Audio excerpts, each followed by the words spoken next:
Hi! మీ అందరికీ చాలా ధన్యవాదాలు. నాకు యూట్యూబ్ ఛానల్‌లో చాలా సపోర్ట్ చేస్తారు. మీరందరూ మంచిగా నన్ను చాలా ఎంకరేజ్ చేస్తున్నందుకు. ఇంకా మంచి మంచి వీడియోస్, మంచి మంచి కంటెంట్‌తో మీ ముందుకు రావడానికి ట్రై చేస్తాను. ఇప్పుడైతే ఈ వీడియో ఎందుకు చేస్తున్నానంటే, ఇది క్రిస్మస్ సీజన్ కాబట్టి క్రైస్తవులంతా ఎంతో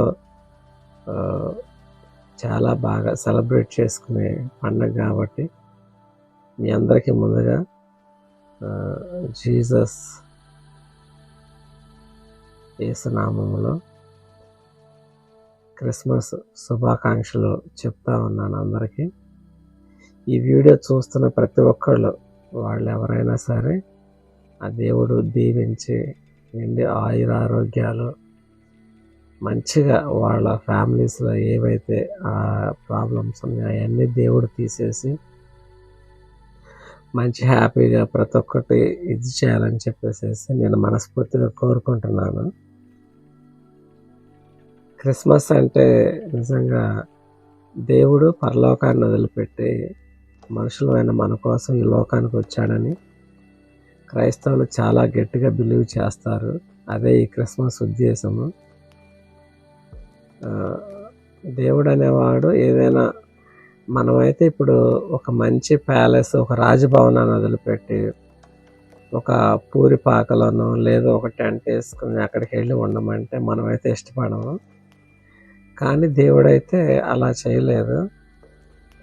మనల్ని మట్టి రూపంలో చేసుకున్నాడు కాబట్టి వాళ్ళు పడే కష్టాన్ని నేను కూడా పడతాను, వాళ్ళ కష్టాన్ని నేను కూడా ఇచ్చేస్తానని చెప్పేసి దేవుడు ఈ లోకానికి వచ్చి మన కష్టాన్ని, మన శ్రమను, మన యొక్క బాధలన్నిటిని ఆయన తీసుకొని ఆయన సిలువలో చనిపోయి ఇదంతా చేయటానికి, ఇదంతా తెలుసు కూడా తనని సిలువేస్తారు ఇట్లా ఇవన్నీ తెలుసు కూడా దేవుడు ఈ లోకానికి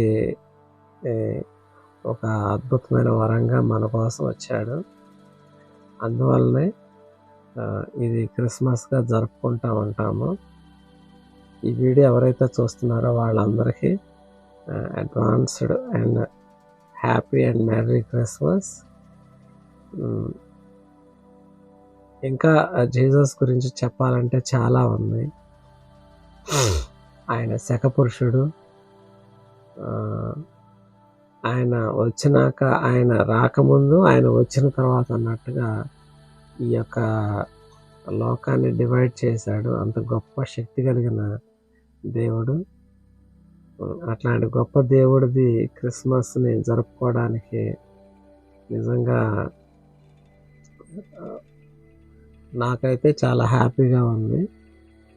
సో డియర్ ఫ్రెండ్స్, ఈ వీడియో ఎవరైతే చూస్తున్నారో వాళ్ళందరికీ క్రిస్మస్ శుభాకాంక్షలు తెలుపుతూ, మిమ్మల్ని మీ కుటుంబాల దేవుడు అన్ని విధాలుగా చల్లగా కాపాడి ప్రతి పరిస్థితుల్లో మనల్ని పైకి లేవనెత్తాలని ఆ భగవంతుని కోరుకుంటున్నాను.